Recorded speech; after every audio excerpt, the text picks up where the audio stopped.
안녕하세요. 시제원리 기독선, 일관독법, 총괄제설하는 기독선, 성경이 열리고 구원과 만나는 시제원리 기독선의 무엇은사입니다. 지난 한 주간도 하나님의 은혜 가운데 평안하시고 늘 승리의 날들을 구가하고 계십니까? 늘 그런 삶이 연속되어지시기를 하나님께 간절히 기도합니다. 삼양원리 기독선이다 이렇게 알죠.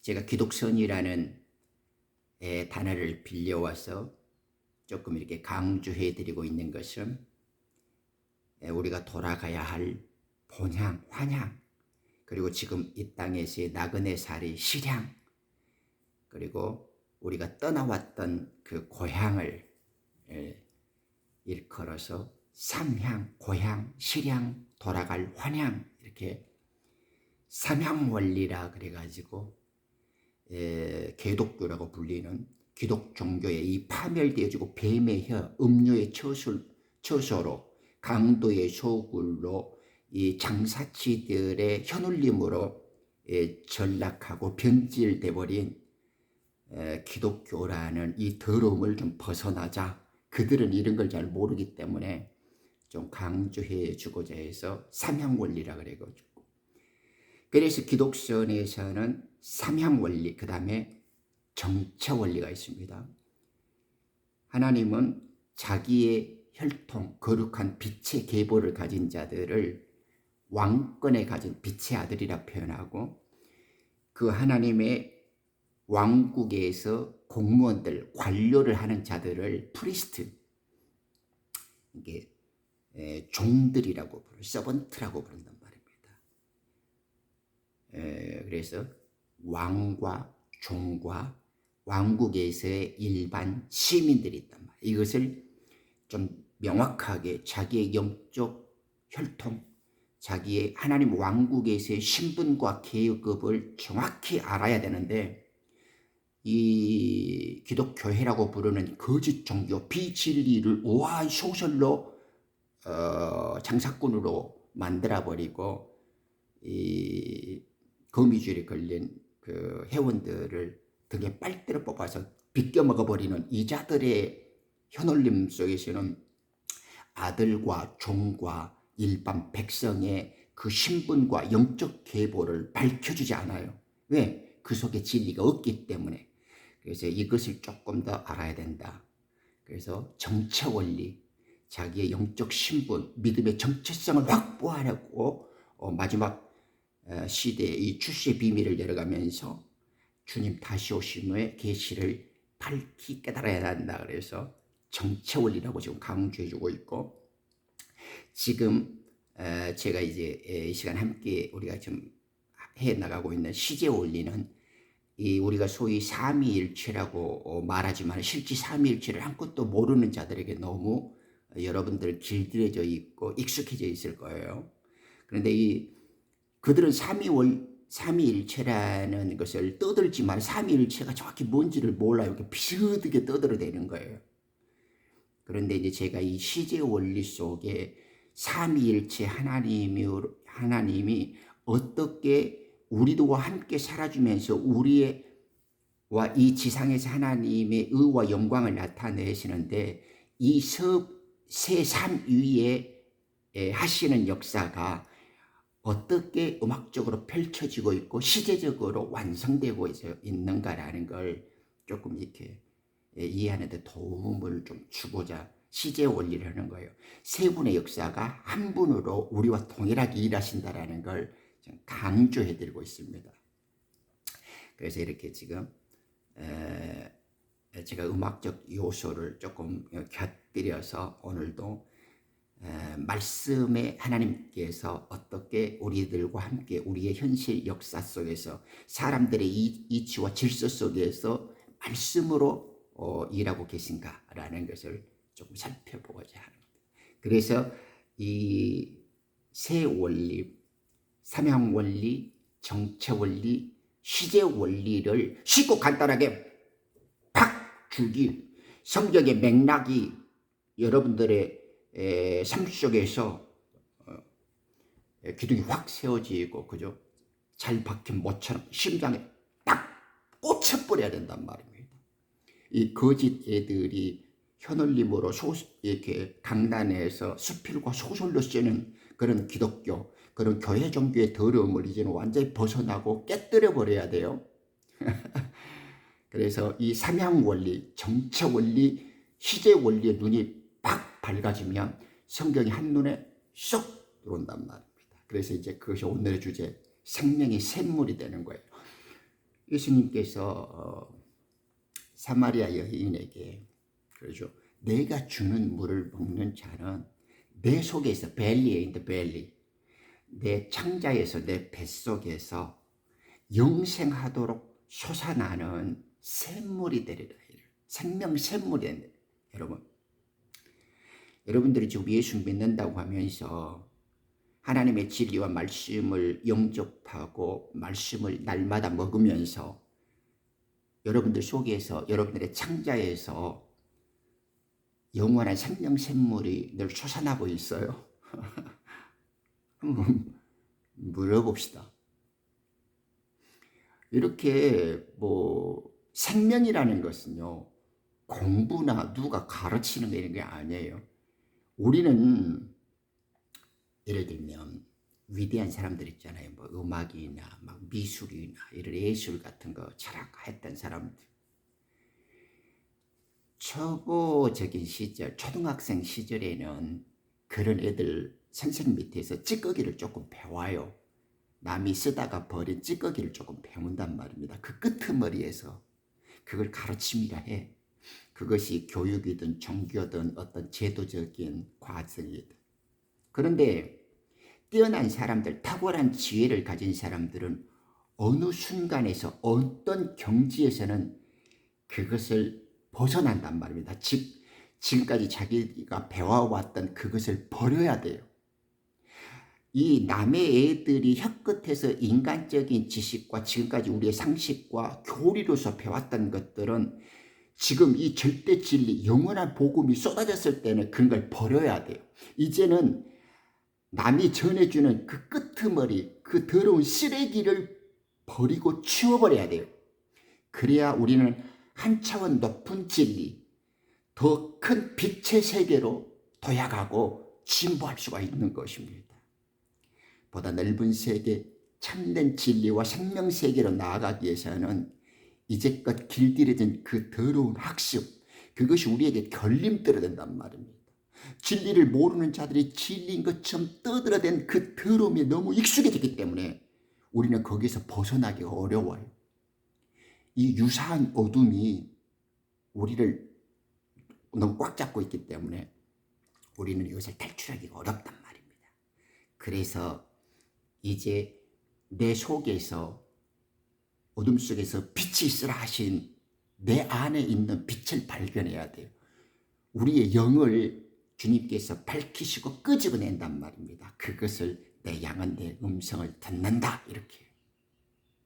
그래서 우리는 말씀을 보고 들을 때 우리의 속에서 이 영이 그 음성을 알아듣고 우리의 어둠에 이 빛이 피어나면서 우리의 어둠이 씻어지고 쫓겨나고 우리의 존재가 확 밝아지는 거예요. 그래서 우리 주님이 일어나 빛을 발하라 할 때 내 속에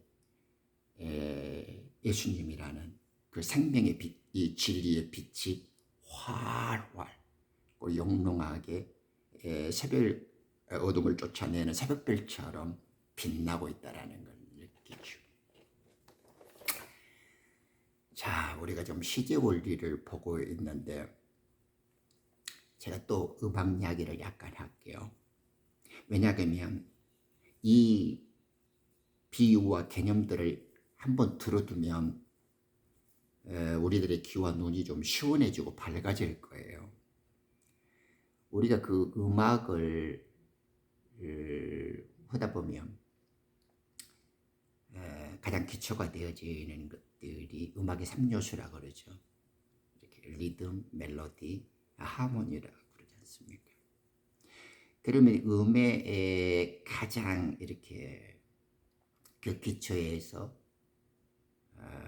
길고 짧고 좀 세고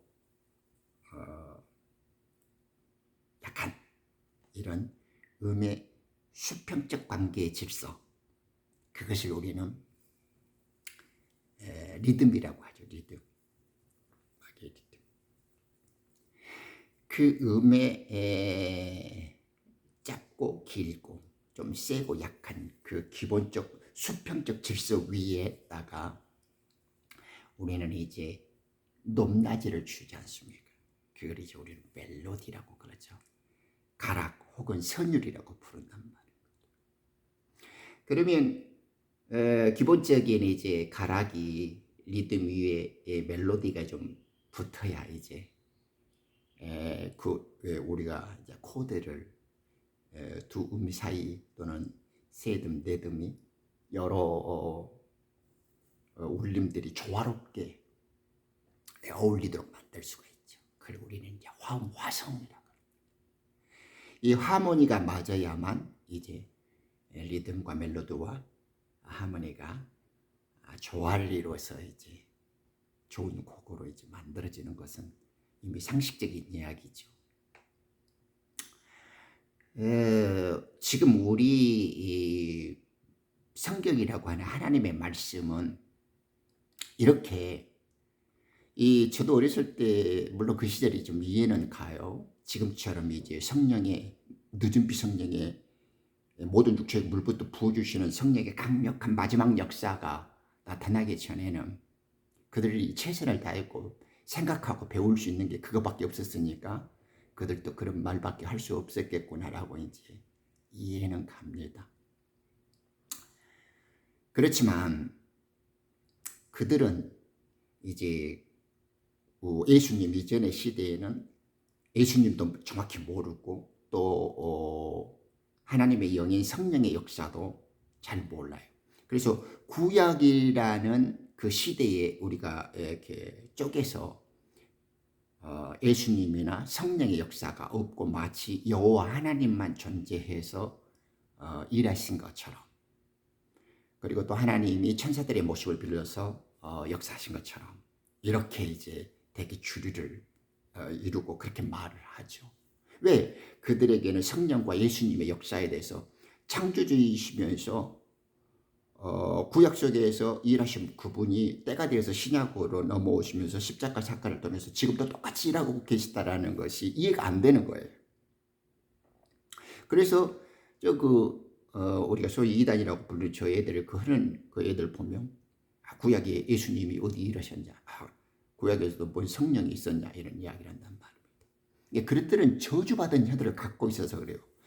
그들의 본질은 뱀의 혀를 갖고 있기 때문에 그들은 성경의 명확한 진리를 알지 못한단 말입니다. 그런 거 아니에요. 예수님은 창조하실 때부터 창조주로 계셨고 말씀으로 계셨고 빛으로 계셨어요. 우리가 여호와라고 불리는 그 주님, 그 하나님이 이스라엘의 하나님 예수님이고 성령님이다니까요. 이해하시죠? 이걸 잘 모르면 선거 개판되는 거예요. 그러면 저 뱀의 혀들의 밑에 가서 여러분들이 등가죽 뺏기고 빨대 꽂아갖고 해운으로 열심히 그들의 밑에서 따까리하고 갖다 시간 바치고 돈 바치고 열심히 신앙을 잘 믿는다고 하면서 결국 지옥 가고 뱀의 자식 노릇하는 거예요. 무서운 일이죠. 정신 바짝 차려야 된다고요. 제가 이야기했죠. 이 지금 리듬이란 음악에서 리듬이 있어야 되잖아요. 이 리듬이 하나님이에요. 절대 시제, 으뜸 시제다고요. 우리 성경의 밑바닥에는 언제나 하나님 아버지 뜻이 흐르고 있어요. 왜? 예수님은 아버지의 뜻을 갖고 와서 우리들에게 전하셨잖아요. 예수님은 자기 스스로 할 말 없어요. 하늘에 계신 아버지가 들려주시고 행하신 것을 본대로 우리에게 증거를 해주신 새 언약의 중보자로 오셨어요. 당신이 하나님이신데 말씀이 육체라는 이 죄의 몸을 입고 본체는 하나님이시지만은 이 땅에 오셔서 종의 모습으로 하나님을 보여주시고 증명하신 분이다. 그렇기 때문에 아버지의 뜻이 이렇게 리듬 속에서 수평적 질서로서 그 바탕을 이루고 있어요. 그래서 예수님이 하늘 뜻과 이 땅에 있는 조화를 높낮이를 써줘요. 우리 예수님이 딸림 화음처럼 멜로디를 형성해 주고 있어요. 예수님이 비유로 계시던 사복음의 말씀은 구약의 불완전하고 부분적인 것들을 해석해 주고 완전히 완성시켜 주고 있어요. 그래서 사복음의 비유로 계시던 예수님의 말씀은 또한 사도들의 말씀의 뿌리가 되어주고 있고 요한계시록의 예언의 증거의 영으로서 설명을 담아주고 있다고요. 제가 그 레크로스 리딩이라고 가끔 말을 하죠.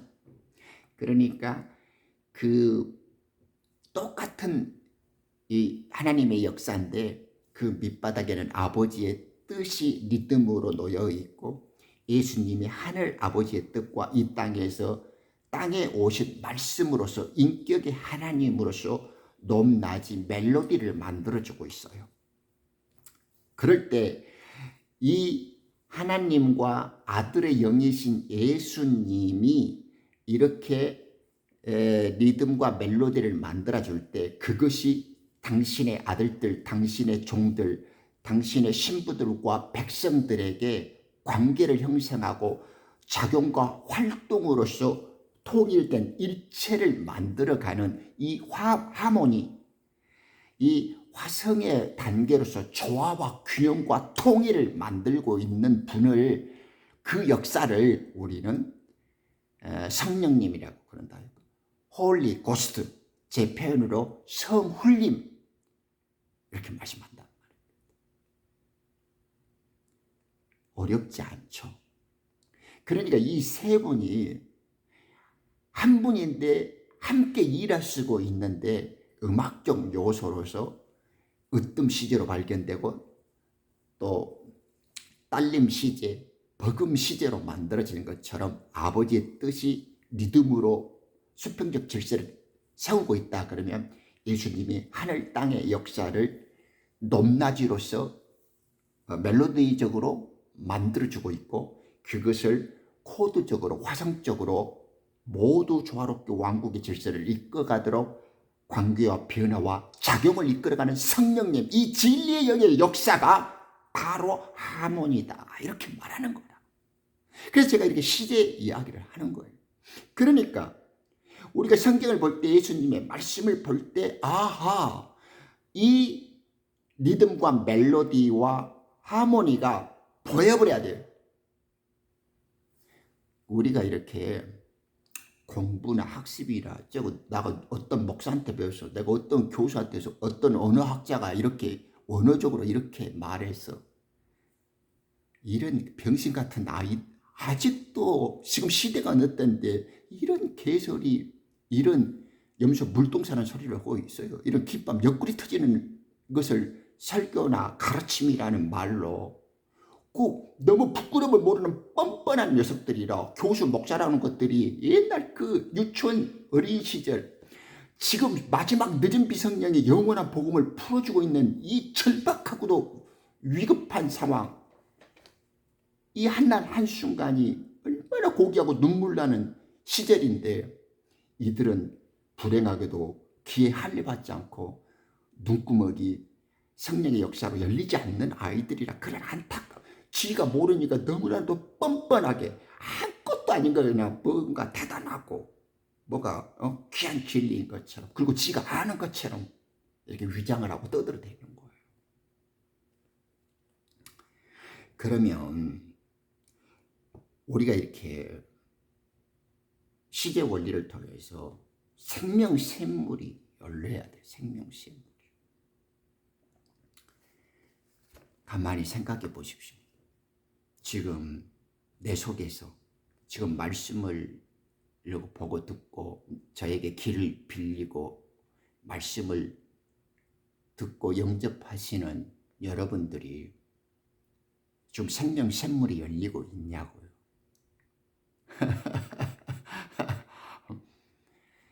수십 년 성경 들먹거리고 어디 예배당에 나가서 믿음 생활한다고 그렇게 그 똥강아지 주인 따라다니듯이 했었는데 그런 미친 세월, 그 안타깝고 눈물나는 세월을 쏟아 넣고 과연 내 속에서 진리의 생명 샘물이 솟아나고 있냐고요. 내 속에서 부활 생명이 자라나고 있냐고요. 내가 하나님의 생명과 하나된 빛의 아들이고 하나님의 하늘 왕국의 대사로서 이 왕권을 행사하고 죄악을 이겨내고 마귀를 지배하고 이런 죄와 어둠의 권세들을 깨뜨리고 있는 하나님의 능력으로, 하나님의 지혜로, 하나님의 영광과 찬양으로 누리고 살고 있냐고요. 내가 볼 때 성경의 진리들이 열려져 가지고 성경을 열 때 하나님을 만나고 성경을 보면 하늘의 보좌가 보이고 성경을 열면 언약궤 간증 상자에 있는 하나님의 언약의 말씀들이 내 속에서 열려지고 존재적으로 깨달아지고 있냐고요. 이 하나님의 지혜와 이해력과 이 능력들이 나와 함께하고 있냐 이 말입니다.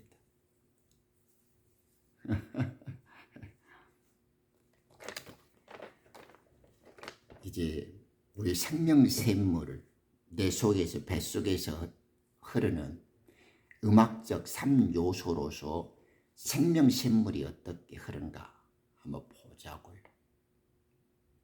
이 장수군에 가면 뜸봉샘이라고 있어요. 그 발원에서 이렇게 쭉 그 장수군에는 높은 좀 지대죠. 그 가보면 그 샘 우물이 하나 있는데 그 샘에서 이렇게 쭉 나와가지고 삐삐삐삐 돌고 돌아서 가면 이제 그것이 충청도 서해 쪽을 빠르는 금강의 발원지단 말입니다. 그죠? 제가 그 백두산 천지에도 한번 가봤는데 그 천지에 보면 우리가 두만강에 나오는 고개를 이렇게 쭉 흘러가듯이 또 이렇게 뭐죠? 지나쳐 저쪽에서 나온 것들도 삼진강물에 이렇게 쭉 흘러가고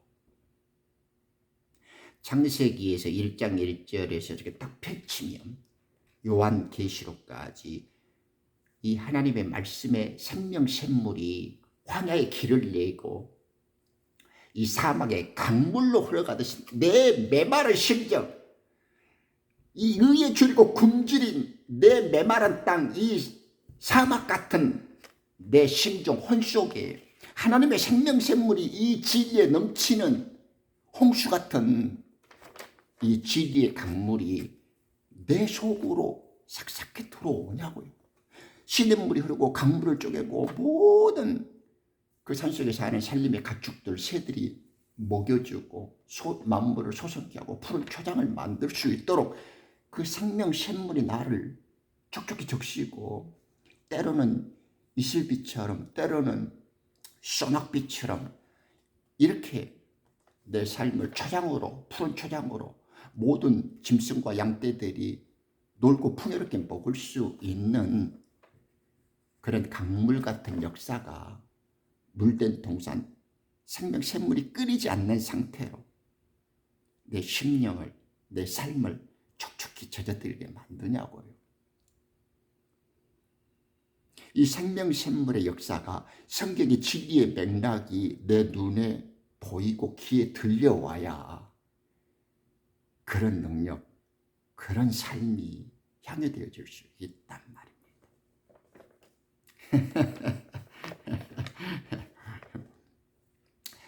예를 들면 생명 샘물을 가령 예를 들어 보자고요. 이렇게 뜸봉샘에서 발원되어지는 것이 금강의 물줄기를 이루어서 가고 백두산 천지에서 발원해서 두만강이나 압록강으로 흘러가듯이 주님의 말씀의 뿌리가 하나 딱 잡히면 우리 주님의 말씀이 나의 사막에 길을 내고 나의 황야 같은 삶의 생명 샘물로 넘쳐나야 된다. 그러므로 주님이 좋은 씨의 비유를 누가복음에서도 사복음서에도 다 있습니다. 우리 수없이 많이 들었죠. 좋은 CF이. 저도 수십 번, 수백 번을 봤는데 씨의 비유를 하면서도 이것이 창세전의 비밀을 말하는 것이다 이렇게 말하죠. 저도 한 30년 됐는데 충격을 받았습니다. 그래서 일평생 이 말이 내 뇌리에서 떠나지 않으셔요. 여러분이 하나님의 아들이다 하면 여러 증거가 있는데, 그러니까 여러분이 빛의 아들이고 하나님의 아들이고 예수님의 거룩한 신부라면 증명을 한번 해보세요. 증명을. 네 속에 믿음이 있는가를 스스로 증명해봐라 이러잖아요, 바울이. 여러분들은 예수님의 신부, 하나님의 아들이라고 증명할 수 있어요? 증명을 못한다면 여러분들은 지금 뻥구라요, 뻥구라. 여러분들의 믿음은 거짓이고 진리의 지식이 없어. 네 속에 진리가 없다. 그것을 마귀의 종자를. 왜 처음부터 살인한 자고 너희들은 거짓말했다. 예수님이 가르치잖아요. 바리새인과 세계관과 그 교회 그 패거리들한테. 왜 그래요? 진리가 없으니까. 진리가 없다면 하나님의 생명, 하나님의 씨, 하나님의 빛이 없어요. 그 속에. 즉 하나님의 생명이 아니다 이 말이에요. 하나님의 빛이 없고 하나님의 영이 없기 때문에 진리가 없다 이렇게 말하는 거예요. 그러니 그들 입에서 진리가 없는 놈들이 어떻게 진리를 말할 수 있어요? 빛이 없는데 어떻게 빛의 말씀을 하시고 오직 빛을 아는 척할 수 있어요? 만약에 그들이 빛이 없음에도 빛을 이야기하고 진리가 없는데도 진리인 것처럼 이야기한다면 그것이야말로 사탄의 종자죠. 뱀의 혀들이, 그래서 위선자들이 독사들아, 독사의 새끼들아 이렇게 말하는 거예요.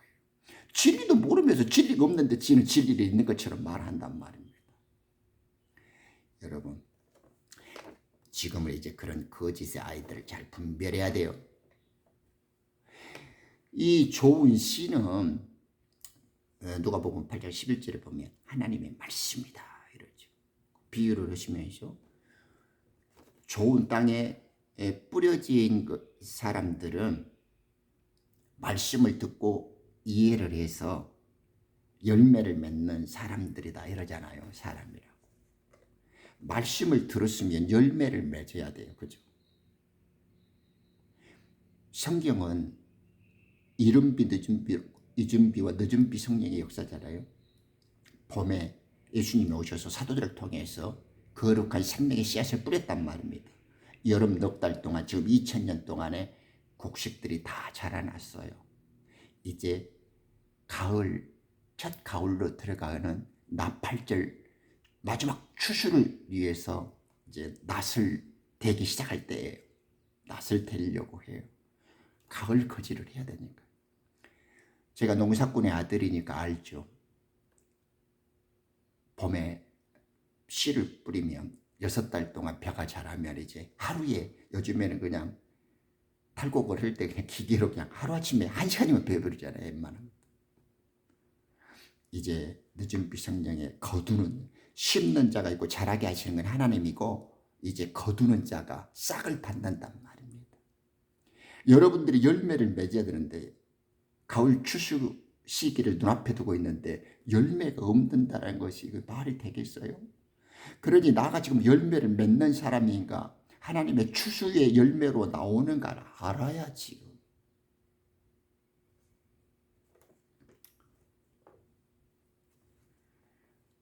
그러니 하나님의 말씀을 갖다가 계시록 이렇게 19장 9절에 보면 혼인잔치 초대된 자들을 이들은 참된 하나님의 말씀들이다 이렇게 신부를 지칭하잖아요. 우리 속에 껍데기 육신, 육은 무익한 것이니까 번져져요. 영원한 것은 영이에요. 우리 속에 살리신 이의 영, 말씀만이 우리 속에 존재한단 말입니다. 우리 속에는 하나님의 집, 성전을 삼아서 하나님이 우리 속에 함께 거하시고 있단 말입니다. 임마누엘로 살아주고 계세요. 그러니까 우리 속에 말씀이 충만해요. 예수님이 내가 걸어가니 너희들도 걸어가라고 하는 것이 하신 거예요. 그러니까 이것을 영 안에서는 이미 다 이루어 놨어요. 왜냐하면 계시록 21장 6절에도 봐도 다 이루었다 이러잖아요. 내가 만물을 새롭게 하노라 이렇게. 완성된 새하늘과 새 땅에 역사를 말해주고 계시죠.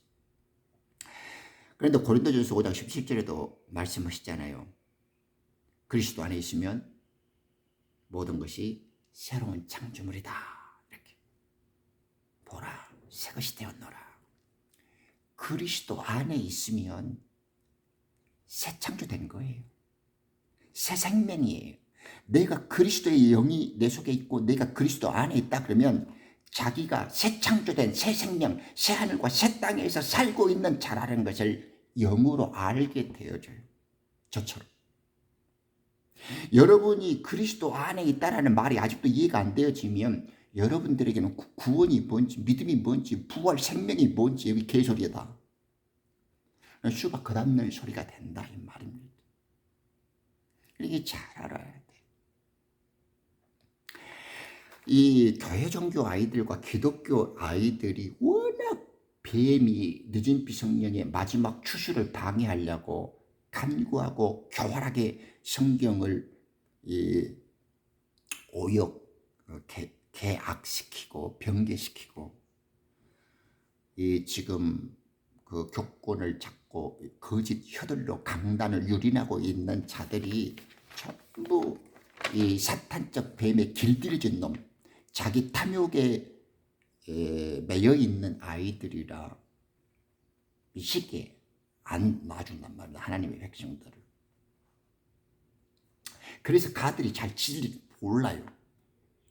그래서 생명의 파워가 나오지 않아요. 저도 지난 시절에 한 20년은 지금 기독교회라고 하는 그 예배당에 충성으로 이렇게 다녔고, 지금은 이렇게 가나안 성도죠. 교회 안 나가는 것이 지금 축복이에요.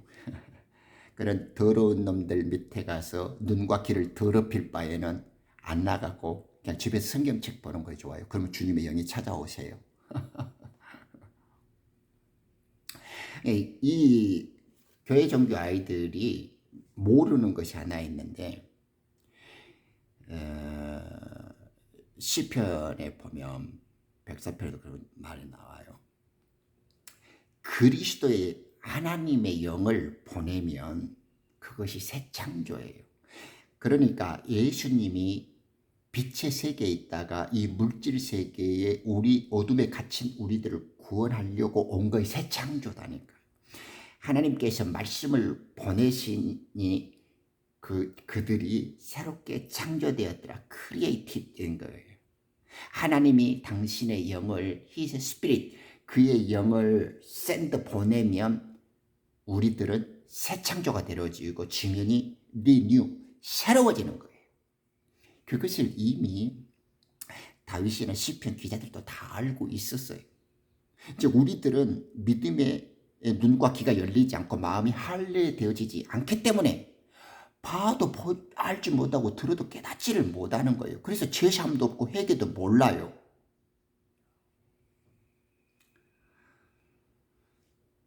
예수님께서 우리들에게 살리시는 아버지의 영으로 보여지고 당신이 왕국의 뜻을 이루시려고 아버지의 뜻을 갖고 이 땅에 오셔서 살리는 것은 영이니까 아버지의 뜻이 담긴 왕국의 복음, 영원한 복음을 우리들에게 주실 때 그 생명의 영, 그 생명의 진리를 담는 자마다 그것이 새 창조가 되어지고 새 피조물이 되어지고 그것이 새 하늘과 새 땅을 맛볼 수 있도록 새롭게 되었다.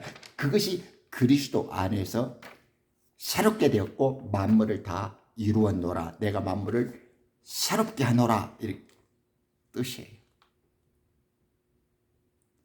이제 천년 왕국 이후에 물질 세계와 빛의 세계가 하나로 되어져서 우리가 지금은 볼 수 없는 하나님과 볼 수 있게끔 사라지는 그 영원 세계, 완전한 새 하늘과 새 땅에서의 하나된 하나님의 왕국도